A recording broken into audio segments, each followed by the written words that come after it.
Hello defence lovers, welcome to defence analysis. तो सबसे पहले हम बात करेंगे आज के टॉपिक के बारे में, और वीडियो के लास्ट में मैं आपको कुछ इन्फॉर्म भी करना चाहूँगा about this channel. So let's start. तो जैसे कि आजकल का सबका सबसे फेवरेट टॉपिक डसॉल्ट रफाल से रिलेटेड ही होता है, तो हम भी रफाल पे ही बात करेंगे, बट नॉर्मली स्पेसिफिकेशंस और कैपेबिलिटी की बात नहीं करेंगे, क्योंकि वो तो आई होप आपने बहुत सारे मीडियम से अलग अलग जगह देख ही ली होंगी। और अगर फिर भी आपको स्पेसिफिकेशन जाननी है तो आप मुझे कमेंट करके बता दीजिएगा, उसमें मैं कभी दूसरा वीडियो बना दूंगा।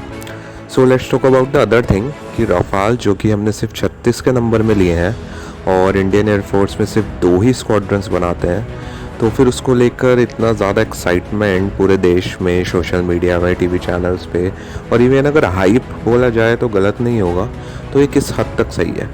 तो पहले पॉजिटिव्स की बात कर लेते हैं। तो ऑफकोर्स रफाल एक बहुत पोटेंट एयर प्लेटफॉर्म है, बट इसकी जो असली कैपेबिलिटी है वो सिर्फ एयर डोमिनेंस नहीं है, क्योंकि वो तो इवन Su-30 MKI में भी है, और वो तो हमारे पास 260 प्लस नंबर्स में है।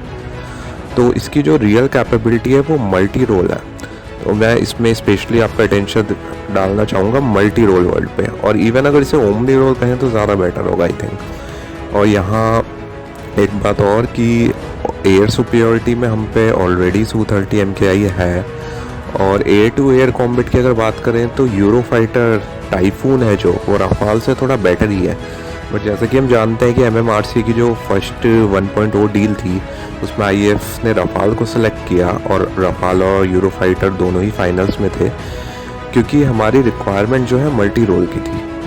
और इस मल्टी रोल को थोड़ा सा समझते हैं कि इसमें क्या क्या कैपेबिलिटीज़ हैं। जैसे कि एयर टू एयर कॉम्बैट की बात करें तो वन ऑफ द बेस्ट है अपनी कैटेगरी में, यानी 4+ जनरेशन में।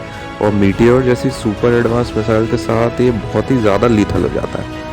प्लस अगर एयर टू ग्राउंड रोल की बात करें तो उसमें भी इसे बहुत महारत हासिल है, और स्कैल्प जैसी मिसाइल के साथ भी ये बहुत ज़्यादा लीथल हो जाता है। और स्कैल्प की जो मैक्सिमम रेंज है लो प्रोफाइल के अंदर वो 550 प्लस किलोमीटर्स की है, जो कि बहुत औसम है।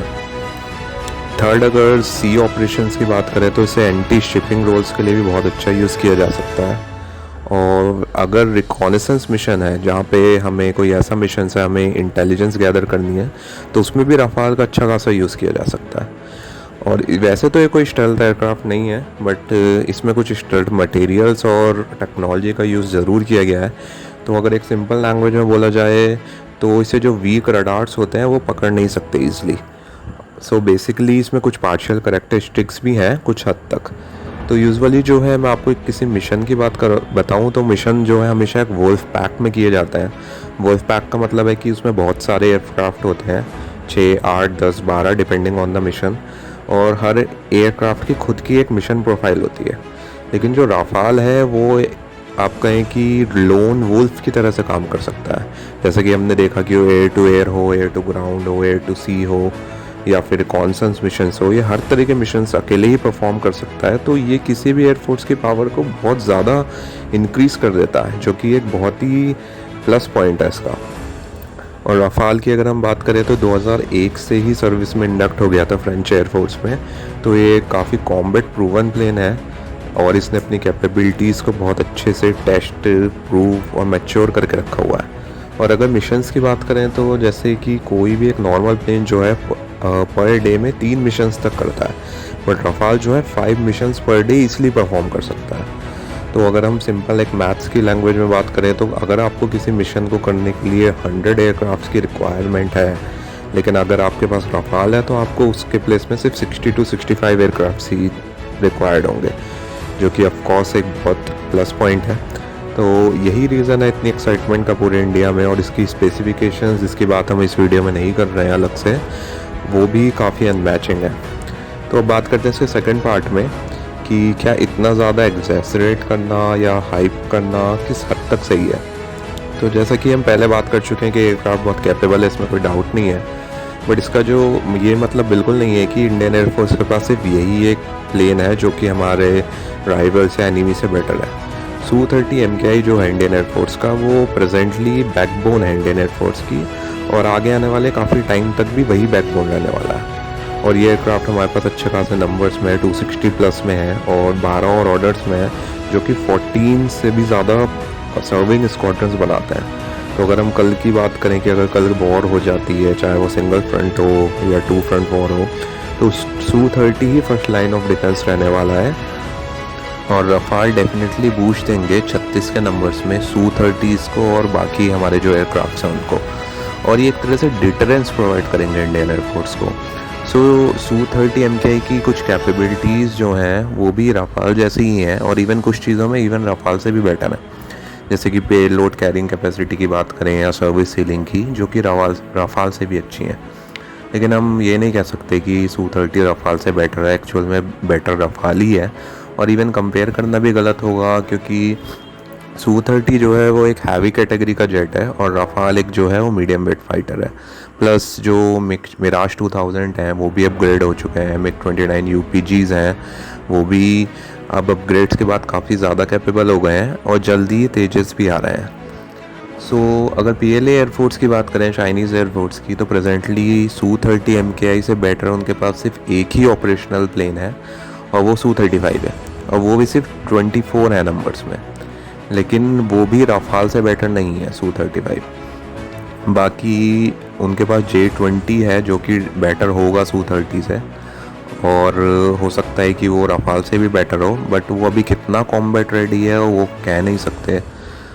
और वो भी अगर होंगे प्रेजेंटली तो Su-35 की तरह कम नंबर्स में ही होंगे। बट ओवरऑल अगर बात करें PLA एयरफोर्स की, तो उनके पास टोटल में नंबर्स में काफ़ी ज़्यादा एयरक्राफ्ट हैं कंपैरेटिवली हमारी एयरफोर्स से। तो पर्सनली बोलूँ तो एक्साइटमेंट एक अलग बात है, लेकिन मुझे नहीं लगता कि इतना ज़्यादा हाइप करना चाहिए, थोड़ा हमें मैच्योर बिहेव करना चाहिए। क्योंकि इंडिया की अगर बात करें तो हम एक 5th लार्जेस्ट इकॉनमी है, 7 लार्जेस्ट कंट्री है बाई एरिया, और 2nd मोस्ट पॉपुलस कंट्री है। मिलिट्री की बात करें तो हम 4th मोस्ट पावरफुल मिलिट्री है। तो हमें अपनी पोजीशन को, रिस्पॉन्सिबिलिटी को समझना चाहिए और मैच्योर बिहेव करना चाहिए, और चीज़ों को एनालाइज करके सीखना चाहिए। और इंडिजीनियस प्लेटफॉर्म्स को डेफिनेटली सपोर्ट करना होगा। और मैं कहूँ कि अगर हम इस तरह का एक्साइटमेंट तब दिखाएं जब हम रफाल जैसा कोई जेट खुद इंडिजीनियसली डेवलप कर पाए, तो काफ़ी अच्छा होगा। और हम कभी भी एनिमी को अंडर एस्टिमेट तो बिल्कुल नहीं कर सकते। चाहे पाकिस्तान की बात करें तो डेफिनेटली उनके पास रफाल का कोई आंसर नहीं है, इवन Su-30 MKI जितना भी कोई कैपेबल जेट नहीं है। लेकिन चाइना, जो कि हमारा रियल कॉम्पिटिटर है, उसने 5th जनरेशन फाइटर J-20 जो है उसे सर्विस में इंडक्ट कर लिया है। अब वो कितना कैपेबल है ये एक अलग टॉपिक है और कभी और बात करेंगे इस पर, लेकिन इंडक्शन हो चुका है। और हमारा जो M का जो 5th जनरेशन आएगा उसे अभी भी इंडक्शन में लगभग 8 से 10 साल लगने हैं। तो हमें भी मैच्योर बिहेव करके चीज़ों को एनालाइज करना चाहिए और उसी हिसाब से आगे बढ़ना चाहिए। तो आपको क्या लगता है इस बारे में कमेंट सेक्शन में ज़रूर बताइएगा, और आगे किस टॉपिक पे आप वीडियोस देखना चाहते हैं, एनालिसिस देखना चाहते हैं, वो बिल्कुल कमेंट करें। तो एक बात जो मैं बोलूँगा अबाउट दिस चैनल, जो मैंने स्टार्टिंग में कही थी, कि ये डिफेंस एनालिसिस की फर्स्ट वीडियो है, और आगे हम इंडियन आर्म फोर्सेस की जो तीनों सर्विसेज हैं और उसकी इक्विपमेंट्स हैं, स्ट्रेटजीज़ हैं, या अपकमिंग जो प्रोक्योरमेंट्स होने वाली है, मिलिट्री या ग्लोबल सिनेरियोज जो होते हैं, उन सबको एनालाइज करेंगे। क्योंकि ये फर्स्ट वीडियो है तो डेफिनेटली इम्प्रूवमेंट का काफ़ी स्कोप होगा। आप सजेशंस ज़रूर दीजिएगा और शेयर कीजिएगा और डिफेंस लवर्स को, ताकि वो भी इसे देख पाएँ और हम आपके लिए जल्दी एनालिसिस ला पाएँ। तो सब्सक्राइब करिए, शेयर करें अपने फ्रेंड्स को, अपडेट के लिए बेल आइकन ज़रूर दबा दें। थैंक यू, जय हिंद, वंदे मातरम।